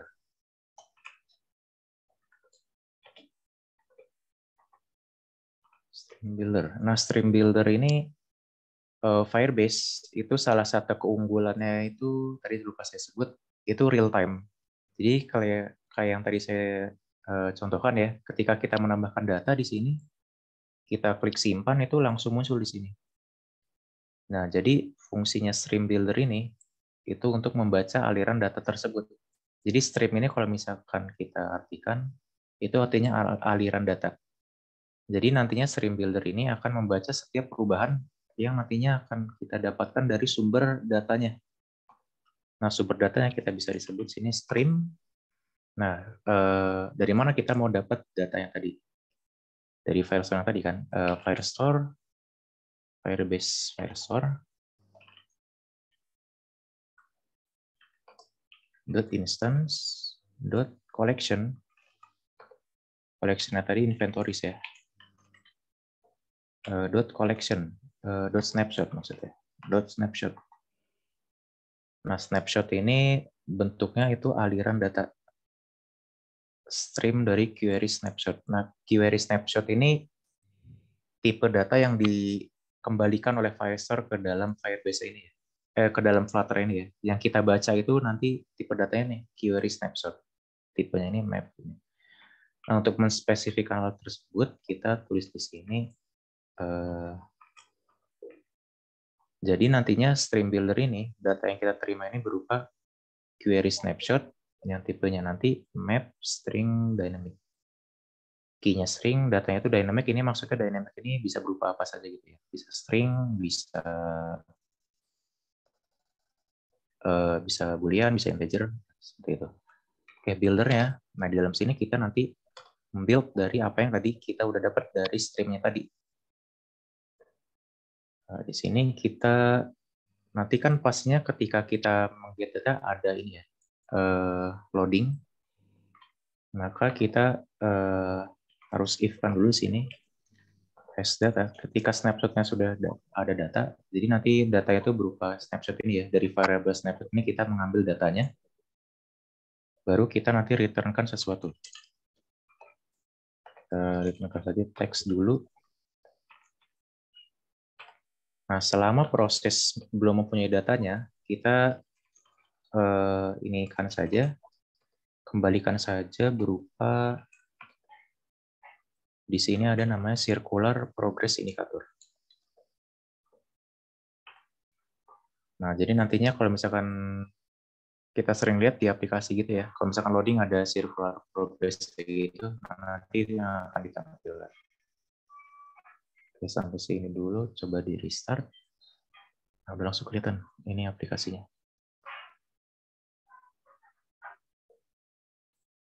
Ini belum kelihatan ya, karena kita hanya menampilkan tesnya tadi. Ini mungkin karena cepat, jadi progress indikatornya nggak kelihatan ya. Jadi langsung menampilkan tesnya ini. Oke, selanjutnya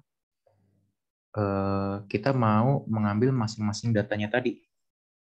Jadi kita mau menampilkan contoh di sini. Kita perlu ambil variabelnya dulu. Nah, variabelnya ini maksudnya coba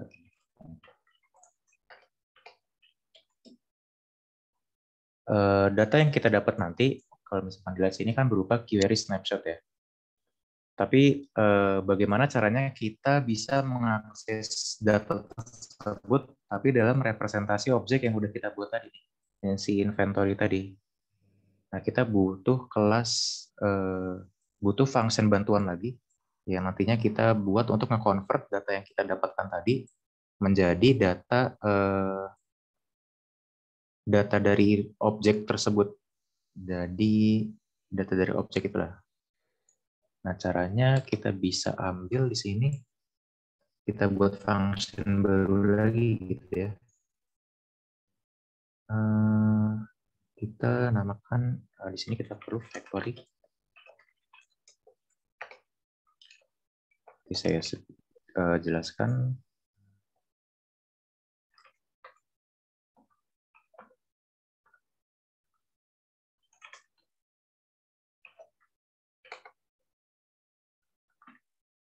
Nah, factory keyword ini kita gunakan ketika kita mau membuat suatu function yang hasil kembaliannya itu berupa objek itu sendiri.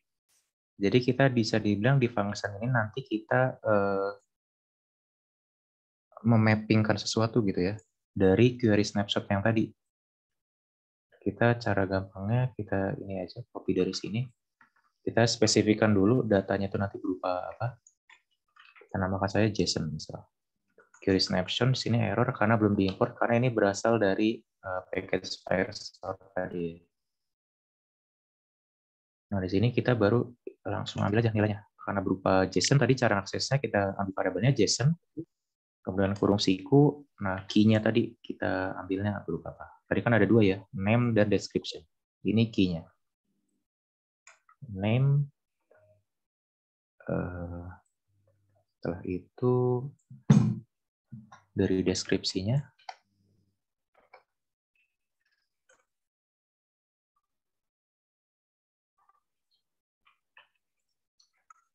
description. Oke, di sini ada error. Kita lihat.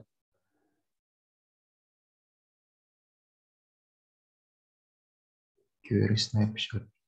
Oh, di sini kita perlunya query document snapshot. Jadi intinya query document snapshot ini tipe data yang nantinya kita dapat dari Firestore-nya tadi. Nah, datanya itu nanti berupa map dan map yang bertipe key, datanya itu bisa dynamic. Dynamic ini kenapa? Karena sebetulnya kita bisa juga sebut di sini string, tapi lebih aman kalau misalkan kita sebut dynamic saja. Oke, balik lagi ke homepage. Di sini kita ambil datanya. Inventory, kita ambil dari snapshot-nya ya. Snapshot ini variabel untuk mengakses datanya tadi. Snapshot.data, di sini udah ada. Docs. Docs ini maksudnya kumpulan dari dokumen-dokumen tadi ya. Nah, di sini kita ambil, kemudian kita mau mapping.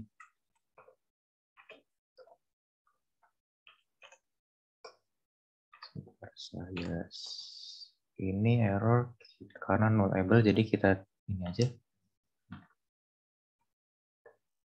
Nah, fungsinya map ini kan kita dari variabel ini, snapshot data.docs ini itu nantinya berupa list data, tapi bertipe query snapshot. Kita mau ubah datanya itu berupa list dari inventory tadi ya, kelas inventory. Makanya kita mapping, atau mapping itu kita bisa sebut itu perubahan bentuk data. Dari suatu list, kita punya suatu list, kita mapping, artinya itu kita ubah masing-masing item dari listnya tadi, kita ubah berdasarkan menjadi tipe data lain gitu misalnya. Nah, jadi ini kita bisa sebut aja, kita ganti aja inventory. Jadi inventory ini merepresentasikan masing-masing data atau dokumen dari Firestore yang tadi. Kita mau ubah ke inventory dot from snapshot tadi. Nah, kita isi dengan inventory. Nah, mungkin sedikit membingungkan. Jadi intinya dari snapshot tadi, data yang dari Firestore tadi kita ubah, kita mapping masing-masing item dari listnya tadi menjadi objek inventory yang kita bisa gunakan lebih mudah di variable yang tadi ya, yang nanti kita gunakan. Jadi nantinya inventory sini kita lihat, nah ini udah berupa list inventory, jadi mengaksesnya nanti lebih gampang nih untuk di Dart-nya nanti. Oke, sekarang masing-masing ininya nantinya pengen kita buat list lagi ya. Cara membuat list itu kita punya widget namanya list view builder. Tadi kita menampilkan list itu menggunakan kolom, itu kita kan manual ya, satu persatu. Tapi dengan list view builder ini kita bisa buat secara manual, secara dinamis maksudnya. List view builder itu kita perlu item count ya. Nah, jadi berapa banyak list yang mau kita generate. Kita bisa buat di sini berdasarkan inventories ini, variable inventories dot-length ya. Jadi berdasarkan banyaknya dari list inventory. Nah, builder ini kita returnkan list style yang tadi udah kita buat. X cut saja. Ini titik koma.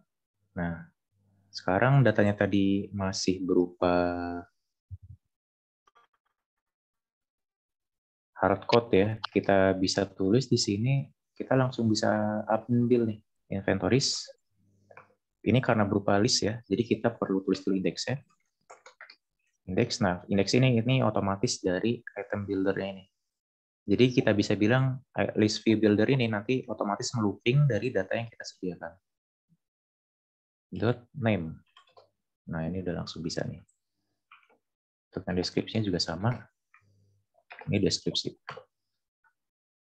Oke, sekarang kita coba restart aplikasinya. Nah, ini udah langsung bisa nih. Udah langsung menampilkan dari aplikasi data-data yang dari Firestore tadi. Nah, di sepatu 2 ya. Sekarang kita mau coba tambah data lagi. Tapi sekarang kita coba tambah setiap kali udah menambahkan data ya. Ini kita bisa await dulu. Jadi tunggu function ini selesai dulu, baru nanti jalankan perintah selanjutnya. Nah, jadi setiap kali udah menambahkan data, kita udah selesai, kita mau kembali lagi ke homepage-nya. Jadi kita bisa gunakan navigator.pop ya. .pop ini untuk kembali lagi ke halaman sebelumnya. Jadi kita coba nama barang, misal mobil aja. Vanza contoh. Kita klik, cek. Nah, udah langsung kebaca nih di dalam homepage-nya. Kalau misalkan kita lihat konsolnya lagi, Firestore tadi,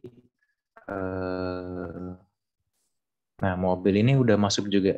Jadi dari yang udah kita lakuin tadi nih, kita udah bisa menambahkan data dan juga membaca datanya. Oke, kita coba review ulang.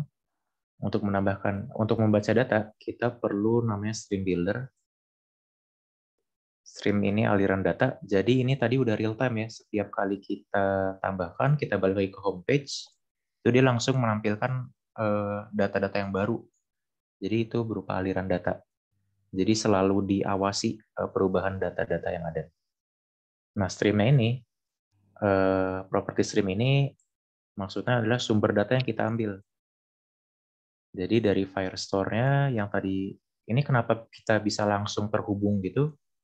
Karena berkat tadi kita udah masukin setup yang tadi ya, kita masukin Google Service.json-nya, menambahkan yang lain-lainnya tadi, jadi kita tinggal akses saja. Jadi bisa dibilang aplikasi ini sekarang udah tahu ketika kita menambah data, hapus data itu dari mana sumbernya. Nah, caranya kita Firebase Firestore, instance, collection yang mana, jadi nanti di Firestore nanti bebas ya mau menambahkan collection-nya ada apa misalnya inventories, user, dan lain-lain gitu. Jadi nggak cuma satu aja. Nah, .snapshot, kita ambil datanya, berupa aliran data stream-nya. Nah, dari sumber yang tadi, di property builder-nya tadi, kita buat mau dari data yang kita dapatkan tadi, mau kita ubah menjadi apa? Mau kita tampilkan seperti apa? Nah, di sini kita kenapa gunakan if has data? Karena untuk mengambil data ini ya, stream tadi, itu perlu suatu proses. Jadi kita mau buat list view builder ini hanya tampil ketika datanya sudah di-load saja. Karena kalau tidak nantinya ada error ya. Karena di sini kita ngakses snapshot-nya, tapi ternyata snapshot-nya itu datanya belum terambil, masih loading. Nantinya aplikasinya bisa crash. Jadi kita perlu if has data tadi. Nah, selama if has datanya ini diproses, snapshot datanya ini masih diproses ya, diambil datanya, kita returnkan ini dulu, circular progress indicator. Nah, widget center ini fungsinya untuk membuat widget ini nantinya ada di tengah-tengah dari layarnya. Seperti itu. Jadi dari snapshot-nya tadi, snapshot data.docs-nya tadi, kita mapping menjadi list dari inventory. Jadi masing-masing inventory-nya ini. Masing-masing JSON-nya kita ubah menjadi inventory menggunakan bantuan function from snapshot tadi. Jadi menerima variabel parameter itu berupa query dokumen snapshot. Nah, dari JSON tadi yang kita dapat dari query dokumen snapshot, kita ambil name-nya dan juga deskripsinya, kita masukkan ke dalam inventory kelas ini ya, yang kita buat deskripsinya dari JSON description. Jadi dari ini nantinya menghasilkan objek lagi nih. Jadi masing-masing item di dalam docs ini berubah menjadi suatu objek inventory. Nah, tulis ini fungsinya untuk mengubah menjadi list kembali. Itu perlu kita lakukan. Oke, seperti itu. Mungkin sampai sini ada yang mau ditanyakan dulu.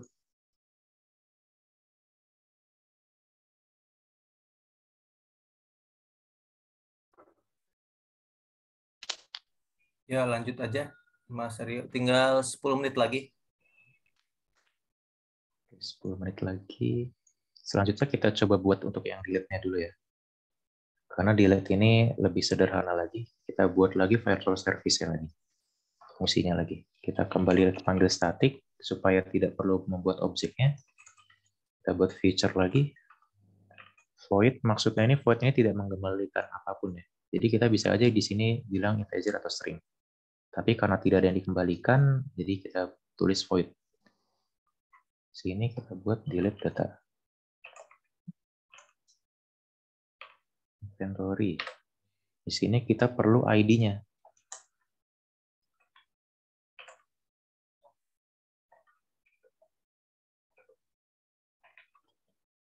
Kita ambil lagi Firestore, Firebase Firestore.instance.collection, collection inventory tadi, inventories. Kemudian di sini langsung kita spesifikkan dulu docs-nya mau yang mana. Bedanya untuk yang delete seperti itu. Nah, docs ini itu ID dari sini. Masing-masing dari datanya ya. kita ambil dari parameternya id.delete langsung ada di sini. Nah, sekarang balik lagi ke homepage-nya. Di list style ini kita ada namanya, sebentar dicek kembali, trailing. Trailing ini nantinya akan menampilkan sesuatu di akhir dari list style ini. Jadi nanti seperti yang didesainnya tadi ya. Ada tombol delete di sini. Oke, di sini menampilkan widget. Nah, kita buat icon widget. Icon button. Di sini on press-nya kita kosongin sebentar. Untuk iconnya kita buat icon. Kemudian icons.delete. Nah, coba kita save. Nah, nanti langsung kelihatan. Ini kalau iconnya mau diubah, misalkan warnanya, misal tinggal koma, color langsung ada parameternya. Cara mengakses color itu udah langsung ada juga nih dalam Flutter. Colors dot, nah kita misal red ya. Oke, seperti itu. Nah, dari dalam onPress-nya langsung kita panggil aja yang tadi, Firesource Service dot delete. Nah, tapi ID-nya ini kita harus ambil secara manual. Dari kita sini buat parameter UID. Ini kita bisa ambil ID-nya ini dari ini juga ya. Snapshot-nya tadi. Jadi snapshot kita di dalam sini aja.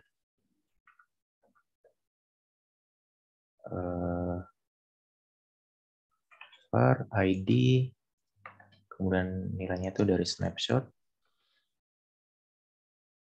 .data, .docs. Nah, kenapa saya buat dari dalam list view ini? Karena untuk mengambil indeksnya. Tanda seru.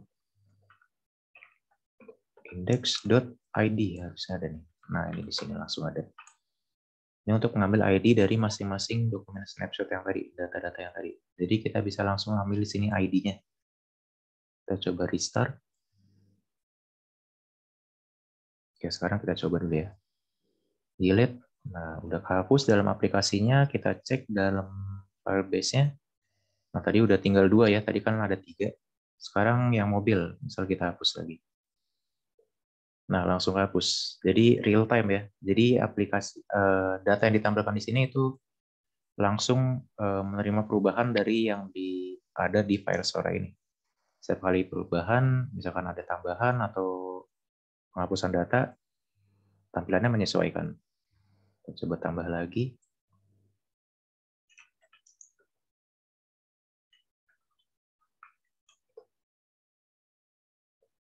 Nah, langsung ada lagi ya. Di Firebase-nya juga langsung ada juga. Oke, seperti itu. Untuk yang delete-nya mungkin ada pertanyaan dulu.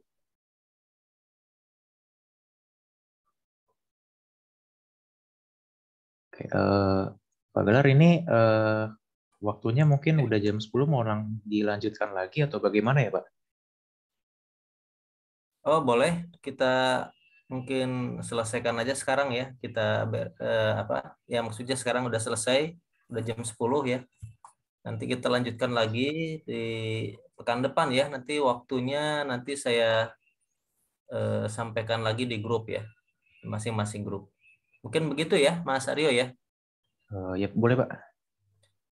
Ini nanti Mas Aryo bisa nggak itu projectnya yang simple ini bisa di-upload ke GitHub ya. Kemudian nanti saya akan sampaikan ke grup-grupnya untuk bisa mengambil scriptnya dari GitHub. Tinggal mereka nanti clone ya di komputer masing-masing. Mungkin harus install GitHub-nya dulu gitu ya, agar bisa di-clone komputer masing-masing dan bisa dipanggil. Mungkin gitu ya. Iya, Pak. Nanti langsung saya coba upload ke GitHub. Nanti saya share ke Bapak aja ya kalau gitu. Iya, baik. Kemudian slide sama rekaman mungkin dari Mbak Rita nanti minta tolong istilahnya disampaikan ke saya akan download, nanti akan saya share setelah saya upload ke YouTube atau Google Drive gitu ya.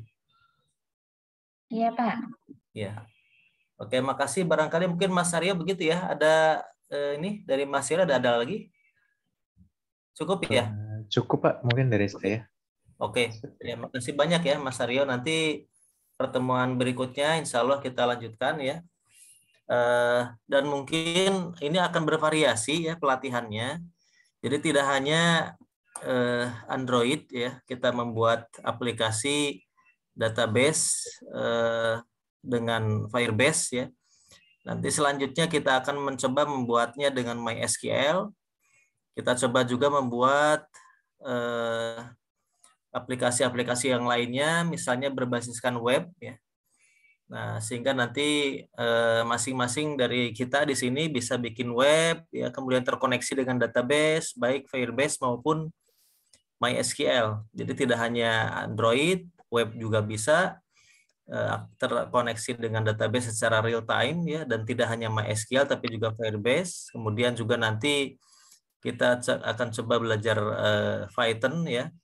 Kalau Python kan mungkin di kelas sudah ya, ada kurikulumnya, ada mata kuliahnya kalau Python. Jadi mungkin kalau Python nanti kita akan langsung ke aplikasi yang sering kita pakai ya, misalnya yang terkait dengan machine learning gitu ya, atau deep learning. Kemudian selain itu juga kita akan belajar LaTeX ya, karena untuk membuat buku TA yang gampang dan mudah, tidak perlu harus bikin manual daftar pustaka yang panjang gitu ya. Nah, itu dengan LaTeX itu sangat membantu. Plus juga sangat cantik dan indah bikin persamaan dan seterusnya gitu ya dengan LaTeX ya. Seperti itu. Kemudian MATLAB ya, juga termasuk nanti kita juga adakan pelatihan MATLAB dan kita bagi-bagi ya, mungkin ada bagian pengolahan sinyal citra, ada audio ya. Nanti mungkin saya dari ICOMS ya, nanti akan kita coba mengajarkan bagaimana kuantum ya, di belajar kuantum gitu ya. Nah, karena kedepannya teknologi kita akan berubah ke semakin cepat di 6G nanti, dan itu menggunakan teknologi kuantum. Apapun itu, pengolahan sinyal, watermarking, steganografi, machine learning, security, semuanya menggunakan kuantum. Nah, sehingga dasar-dasarnya dan terutama bagaimana prosesnya itu nanti insya Allah akan kita sampaikan di pelatihan MATLAB tentang kuantum. Barangkali mungkin demikian dari saya sebagai penutup. Terima kasih. Insya Allah nanti pengumuman-pengumuman berikutnya untuk kegiatan berikutnya akan saya sampaikan lagi di grup. Saya akhiri jika tidak ada pertanyaan ya. Ini ada yang merequest rekaman ya, nanti saya akan men-share rekamannya ke grup-grup yang ada ya, Mas Arief ya, Mas Arief Darmawan. Tapi sebentar, Mas Arief ini ada di grup yang mana ya? Grup Capstone atau di Reset Audio atau di ICOMS? Saya kurang hafal ya. Nanti saya coba cari ya di grup ya. Oke, terima kasih. Saya tutup. Assalamualaikum warahmatullahi wabarakatuh. Waalaikumsalam warahmatullahi wabarakatuh. Ya, baik. Terima kasih. Mbak Rita, silakan.